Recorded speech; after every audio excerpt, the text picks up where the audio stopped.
Est-ce que vous m'entendez? Oui. Oui. J'ai l'impression que le micro n'est pas terrible. Si? Bon. Alors, je vous saluerai plus précisément tout à l'heure, hein, parce que je ne vais pas le faire deux fois. Donc déjà, bienvenue à toutes et à tous. Je m'en tiendrai là pour l'instant. Alors, je vous donne quelques consignes, si vous voulez.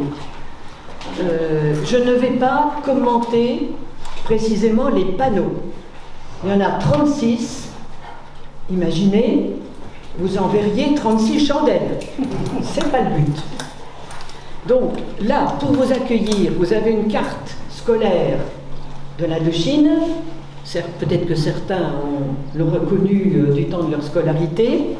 Et vous avez ensuite, recto verso, des photos qui viennent de l'UNC Talent. Vous pourrez les regarder tout à loisir par la suite. Et en particulier des photos sur le 1er bataillon de choc en Indochine. Donc il y a des photos qui traduisent la réalité des combats, la dureté des combats et aussi de la vie quotidienne.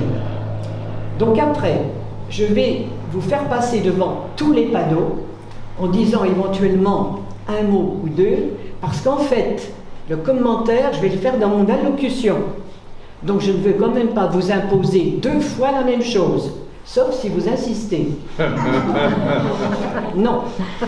Mais nous mettrons l'accent avec Jean-Claude Barbet, avec le colonel Irlinger et d'autres, nous mettrons l'accent sur le côté local de cette exposition, c'est-à-dire l'hommage rendu à des anciens d'Indochine.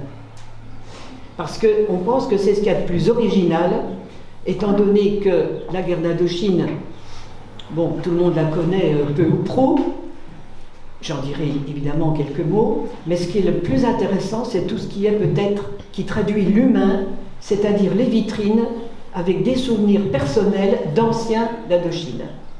La plupart du temps, évidemment, des disparus. Hein. Là, nous avons encore la chance d'avoir le colonel Irlinger, peut-être d'autres personnes, non, c'est par la suite que ces autres anciens, encore vivants, viendront voir l'expo. Donc, nous filons par là.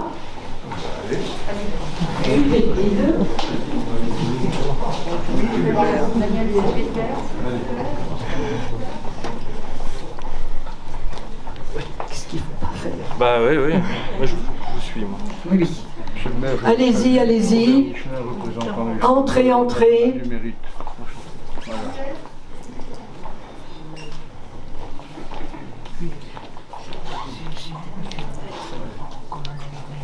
Voilà. Je vais me reculer comme ça. Enfin, c'est pas moi qui tiens le plus de place. Hein.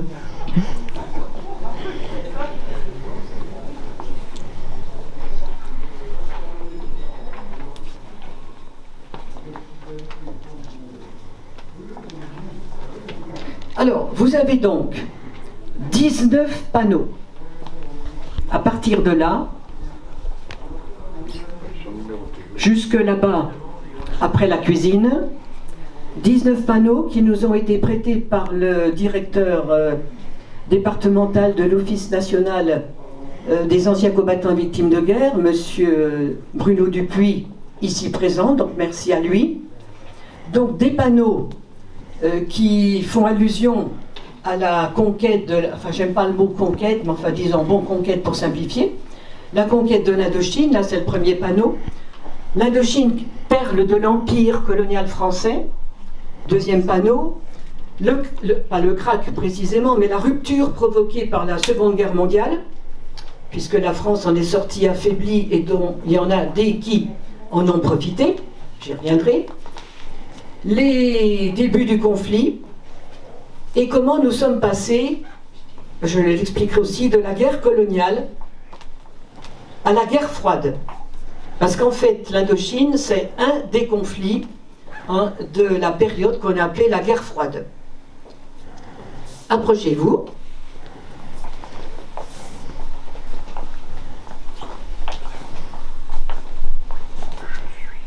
L'année de l'âtre.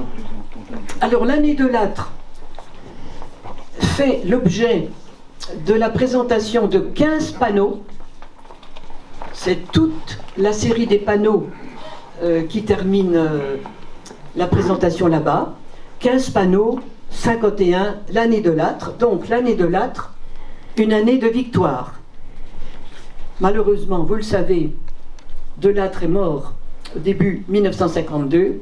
Ensuite, je ne dis pas que c'est forcément la faute de ses successeurs, encore que, hein, on va s'acheminer progressivement vers l'enlisement, bon, vers une impasse, avec des tentatives de solutions honorables qui n'ont pas réussi pour différentes raisons, en particulier d'ailleurs des raisons politiques, avec l'instabilité gouvernementale de la 4e République.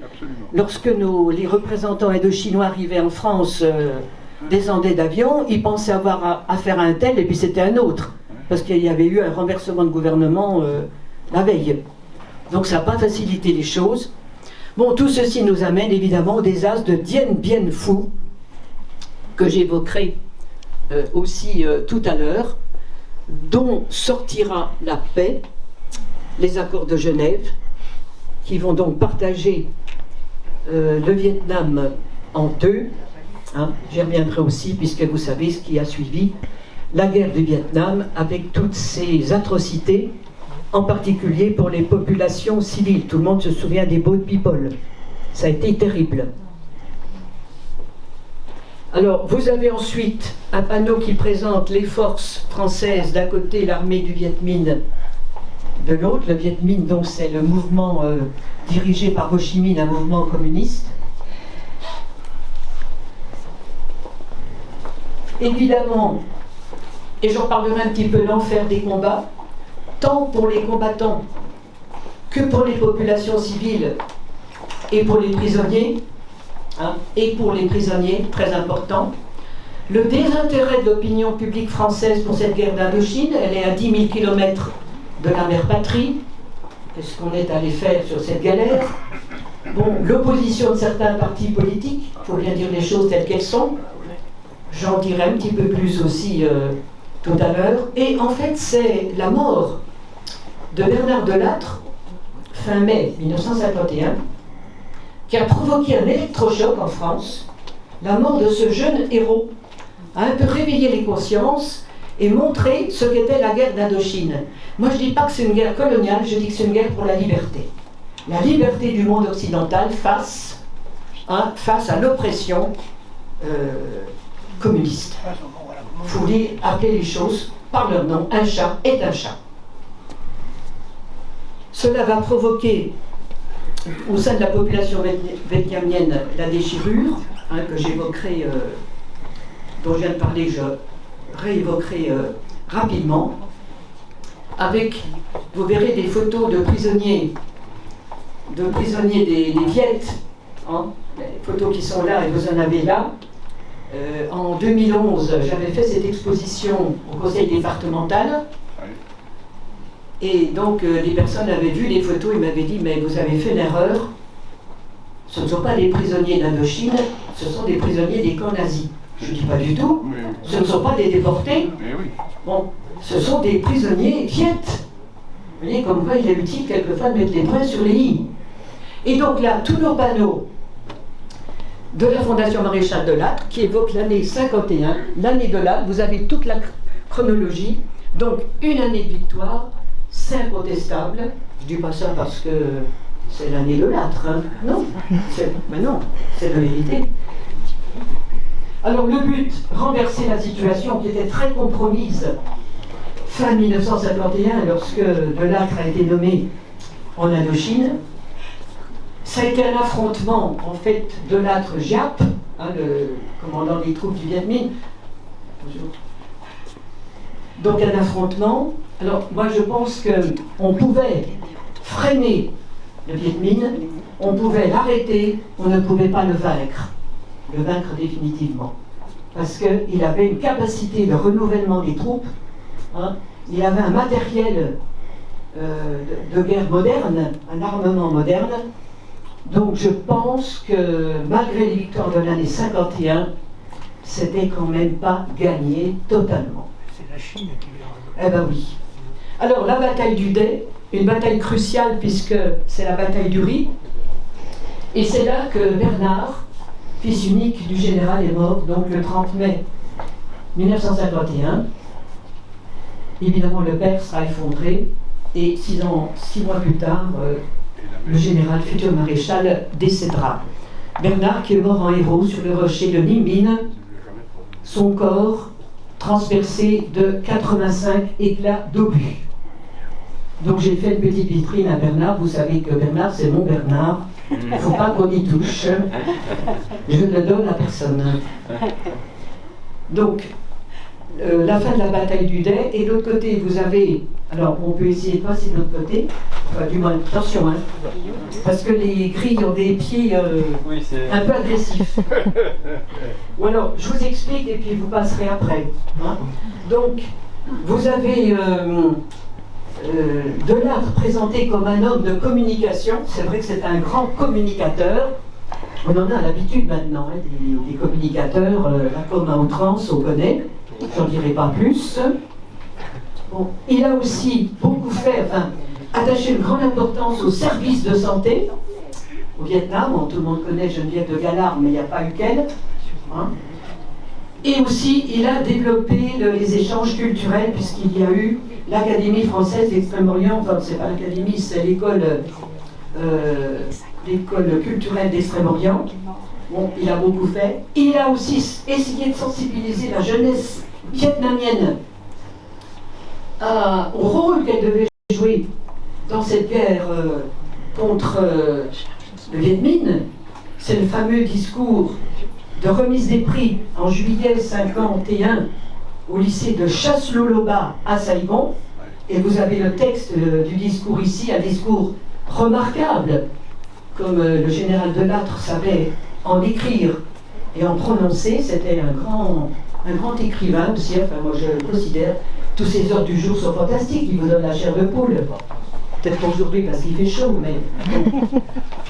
Et puis Delattre était tout à fait favorable à l'indépendance du Vietnam, mais dans le cadre, je pourrais dire presque d'une union française, pas complètement détachée de la métropole. Pour ce faire, il a mené une action diplomatique intense. Singapour, les États-Unis, Londres, Rome, etc. Il a essayé de sensibiliser le monde occidental à cette guerre d'Indochine qui servait la cause du monde occidental, la cause de la liberté.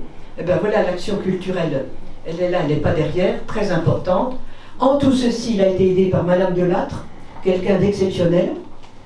Et en 2023, si je suis encore debout, ce sera le 20e anniversaire de la mort de la maréchale, et je pense faire une conférence à cette occasion. Ce sera sans doute l'une des dernières, puisque vous le savez, je cherche un repreneur, voilà.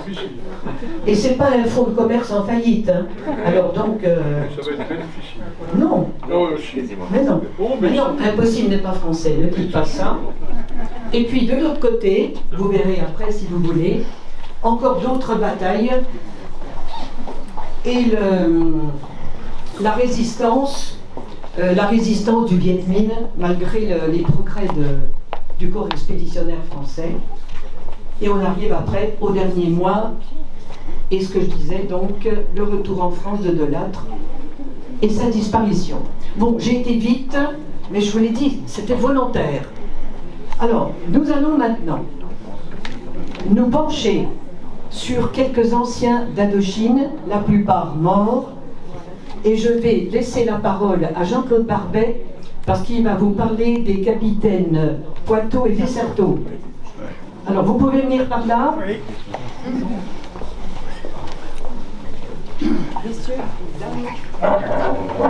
J'ai plus d'éléments sur le capitaine Desserteau parce que je corresponds avec la famille depuis longtemps. Et il y a sa fille encore qui est vivante, hein, qui habite à côté de Grenoble. Et on correspond depuis longtemps. Alors, le capitaine Desserteau, c'est un Dijonais, Saint-Cyrien. Et d'ailleurs, il est, je ne sais pas si vous savez, au lycée Carnot, il y a une plaque Absolument. où tous les morts d'Indochine sont marqués. Absolument. On a fait une cérémonie dernièrement, l'année dernière, avec le DMD, le colonel DMD de la Côte d'Or, l'année dernière. Et il s'est battu beaucoup dans la bataille des Alpes, hein. C'était en Tarentaise, hein, au Roc Noir. D'ailleurs, le quartier du 13e BCA, parce qu'il est au 13e BCA, s'appelle le Roc Noir, sous respect. Et il est parti en Indochine et il s'est fait tuer en Indochine. C'était... voilà. Et sa photo est là. Il avait un fils et une fille. Son fils est mort depuis un petit peu de temps, mais sa fille, toujours vivante, elle a du mal à se déplacer, elle a du mal à aller chambre. Voilà. C'est une partie de ce qu'il a fait en ado. Hein. Le capitaine, voilà, le voit encore, hein, sa mort, c'est pas les légionnaires qui l'ont mis en terre là-bas. Il est revenu après en France en 52 ou 55, je ne me rappelle pas en quelle année il est venu. Il est enterré au cimetière de Dijon. Je fais une cérémonie tous les ans. Hein, pour son invité. Oui, oui. Voilà. Le capitaine Poitou, le même cas, hein, il est mort à l'âge de 30 ans, lui aussi à l'âge de 30 ans. De Fontaine, il est venu à Fontaine, il était déjà plus grand que de Fontaine, mais pareil, c'est un Syrien qui s'est battu en Maurienne, la bataille des Alpes en 44, surtout, enfin 43-44. Hein, c'était j'ai tous les panneaux de la bataille des Alpes, hein, ils ont un hiver 44 qui paraît terrible chez terrible. Et puis, il y a eu le bataillon de chasseurs, le 10e bataillon de chasseurs, qui est allé, c'est le seul bataillon de chasseurs qui est allé en Indochine. Et, comment je vais vous dire, il s'appelait, enfin, il était BCP, bataillon de chasseurs à pied, et quand il était en Indochine, il s'appelait bataillon parachutiste chasseur à pied. Voilà, les 4 lettres. Il était dissous tout de suite après la guerre d'Indochine. Et d'ailleurs, le général Delorde, sur la photo de l'autre côté, il lui remet une décoration sur le drapeau des chasseurs, parce que les chasseurs, ils ont plein des fanions et qu'un seul drapeau pour toutes les unités. Hein. Et de l'autre côté, là, vous avez un message du maréchal Delorde qui a fait un discours quand ils ont pris le bateau pour partir en 52, quand il a pris le commandement là-haut, il a fait un discours sur le port, tous. Voilà. Et c'était ça, ce papier-là, c'est pareil. C'était sur toutes ils envoyaient ça, ils parachutaient ce papier. C'est un colonel de gendarmerie qui me l'a donné il y a fort longtemps, Perrier, qui était en Indochine, et qui m'a dit je te le donne parce que c'est à la poubelle après. C'était balancé pour faire peur. Oui, c'est mieux ici, hein, à la poubelle. À d'origine. Alors, les petites vitrines. Oui, voilà, exactement. Pardon, non, mais voilà, on va y arriver. Donc la Bernard, je vous en ai... Bon, j'ai pas tout mis hein, sur Bernard. Ce portrait est magnifique. Hein. Et là, j'ai une petite biographie. Alors ici, vous avez la vitrine consacrée à Jacques Escalier, qui est mort il n'y a pas longtemps, à presque 101 ans. Voilà, c'est enfin, il habitait Tanan, membre de l'UNC Tanan. Et donc il est allé en Indochine, donc on a mis quelques souvenirs qui m'ont été prêtés, hein, dont ce coffret par cet écritoire, mais ce coffret pour écrire, hein, qu'il a ramené là-bas. Donc, il y a... ah oui, vous regarderez bien dans un petit sachet de la terre de Dien Bien Phu. Voilà. Bon, il y en a d'autres qui en ont, paraît-il, mais c'est émouvant, quoi. Bon. Et vous avez le livre de la promotion Indochine 46-47. Ici, une vitrine consacrée au capitaine André Marguet. Alors, André Marguet était l'un des gendres du général Giraud, du général d'armée Henri Giraud, cher au cœur des Dijonnais. Et de notre canton. Et aussi de votre canton. Parce qu'il est du Victor Hugo. Eh bien oui, tout à fait. Alors, le capitaine Marguet est mort en Indochine de Berry le 17 août 1949. Et donc il y a tout le récit de l'embuscade dans laquelle il est tombé, avec le croquis. Et là, vous verrez la carte. Et c'était en Annam. Hein. Et tout à fait, là, au nord, vous avez la croix où se situait précisément l'embuscade. Son képi, son casoar, une courte biographie, des photos prises au début des années 2000, 2004, je crois, et 2008, par des membres de sa famille, des photos des lieux où a eu lieu l'embuscade. Je dois préciser que nous avons ici une petite fille du général Giraud, Madame Marguet Malafosse, dont André Marguet, ce capitaine, est le papa de Madame Marguet. Vous voyez, c'est émouvant, je trouve. C'est pour ça que je préfère insister sur les vitrines. Donc voilà pour le capitaine Marguet, qui est d'ailleurs dans le livre, qui est sur le mémorial d'Extrême-Orient à Dijon, et qui est dans le recueil qui a été fait par, entre autres, messieurs Jacquin et Terrasse, qui ont recensé les 328, je crois, Côte-d'Orient morts pour la France en Indochine. Mademoiselle, je peux ajouter Mais qu'il était avec le commandant de Cointet, Édouard de Cointet, qui est aussi une famille connue sur Dijon, et qui a disparu, lui. Papa a été tué, et lui a disparu, et pendant plusieurs années, sa famille n'a pas su ce qu'il était devenu. Voilà. Il n'est pas mort. Si, par des témoignages, et justement, sa fille Chantal est désolée, elle aurait voulu être là, mais elle était prise par ailleurs. Et par des témoignages d'officiers qui ont pu s'évader, ils ont appris qu'il avait été tué. Parce qu'il avait été fait prisonnier.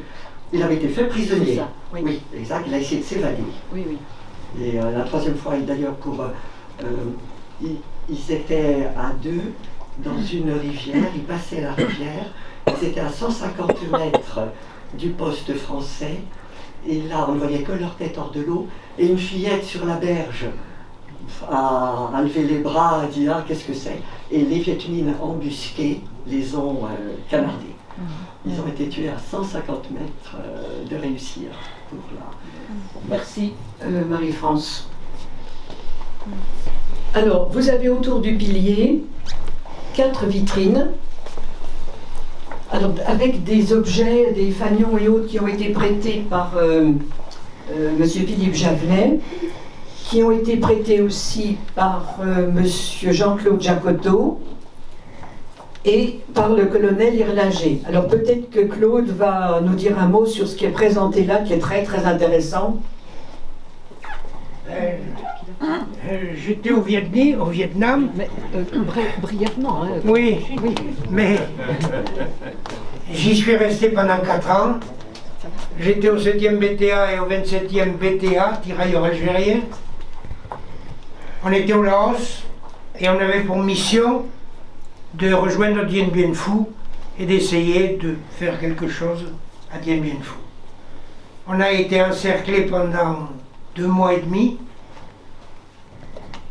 On n'a pas pu franchir une dernière montagne qui nous ferait arriver à Dien Bien Phu.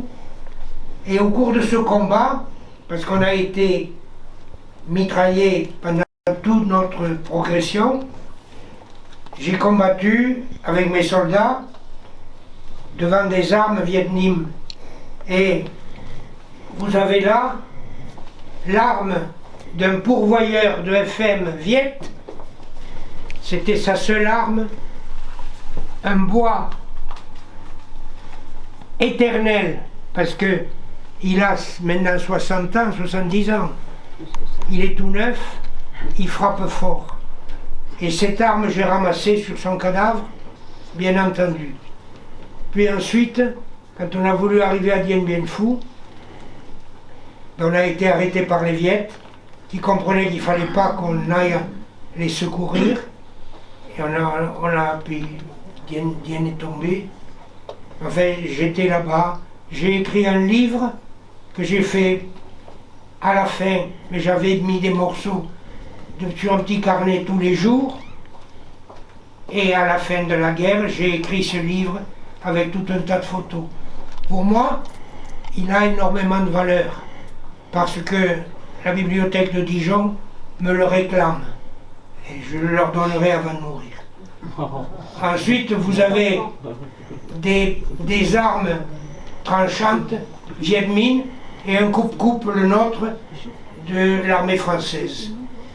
Voilà, que vous dites là, j'ai des photos avec des statues qui ont été faites au Vietnam, avec les peintures sur soie correspondantes. C'est bien, c'est des souvenirs très importants, mais mon meilleur souvenir, c'est moi, ma guerre d'Indochine. Je suis encore là, donc j'ai pas fait bien mon boulot. Comment j'aurais pas dû être là. Mais je vais vous dire que il faut qu'on soit fiers d'avoir fait cette guerre au Vietnam. On luttait contre les communistes qui étaient là-bas, mais qui étaient surtout en France. Les communistes qui nous... On n'en a pas besoin en France. Il faut... On a deux Chine. Calme, mon cher. On est sur la douche. Voilà. Bon, c'est bien. Oui, mais c'est comme ça. Non, je parlerai une autre fois, Oui, dans non, 3 mais ou 4 ans. vous pouvez parler au moment du verre de l'amitié, au bien au contraire. Il y aura un verre, hein? Oui, il y aura un verre. En verre et contre tout. Alors, quelque chose de très original qui a été réalisé par monsieur Omer Viennet, qui a sa petite vitrine là à l'entrée. Alors, Omer Viennet était maréchal des logis chef en Indochine. Bon, il écrivait régulièrement à sa famille et il a fait de telle sorte qu'il a numéroté ses lettres et il s'est arrangé pour que chaque lettre commence par une majuscule qui lui permettait, enfin, les lettres mises bout à bout, de reconstituer des phrases. Hein, par exemple, Daniel, Paulette, bon, joyeux Noël, Charles, Monique, je vous aime de tout mon cœur, à bientôt, le bonheur de vous revoir. Voilà, c'est un travail assez fantastique, hein, manuscrit, très belle écriture comme on savait écrire à cette époque. Donc c'est pourquoi sa fille Paulette Lemoyle m'a prêté, je l'avais déjà exposé en 2011. Alors, monsieur Omer Viennet a vécu à Fontaine-les-Dijon depuis 1955 jusqu'à sa mort en 2013. Voilà. Et il a une salle municipale à son nom, la salle Omer Viennet. Nous avons ensuite une vitrine où j'ai mis deux inséparables, puisque d'ailleurs ils se sont rejoints un peu d'intervalle là-haut. Marius Jacquin, ancien d'Indochine, et Jean-Claude Terrasse. Alors Jean-Claude Terrasse, évidemment, tout le monde le connaît. Voilà, tout le monde s'en rappelle. D'ailleurs, j'apporterai demain la conférence qu'il nous avait faite en 2014, qui était un peu tonitruante, hein. Enfin, c'était du Terrasse. Voilà. Comment? Non, c'est bien, oui. Oui, c'est... Donc, on a tenu à leur rendre hommage, même si c'est symbolique, hein, on ne peut pas tout mettre. Bon, mais c'est pour montrer qu'on ne les oublie pas. On les aimait beaucoup. On les aime toujours, d'ailleurs. Et puis, ici, une vitrine dans laquelle nous avons mis des souvenirs de monsieur Pierre Vavasseur, qui est allé donc en Indochine et qui est mort pour la France en Indochine, qui a son nom sur la nécropole de Fréjus. Vous le verrez là dans les documents quand vous voudrez bien les regarder tout à l'heure, peut-être. Et il est enterré au cimetière de Talent. Et donc nous avons parmi nous Pierrette, qui est la nièce de monsieur Vavasseur. Donc je ne voulais pas passer à côté de l'hommage rendu à l'oncle de Pierrette. Pierrette qui est par ailleurs vice-présidente de l'UNC Talent et qui est à la fois mon bras droit et mon bras gauche. Merci encore Pierrette. Et puis les parents de Michel Biraud, où est-ce qu'il est Michel? Voilà, qui sont allés en Indochine, mais ils se sont connus avant, hein, ils ne se sont pas connus en Indochine. Et Michel a donc été bercé par le souvenir du maréchal de Lattre, puisque ses parents ont servi à ce moment-là. Voilà. Donc on a tenu aussi à rendre hommage aux parents de Michel. Et puis, nous terminerons, enfin, pour l'instant, avec cette superbe tenture religieuse qui venait d'un temple et qui a été rapporté par le colonel Escalier, dont il y avait la vitrine là-bas.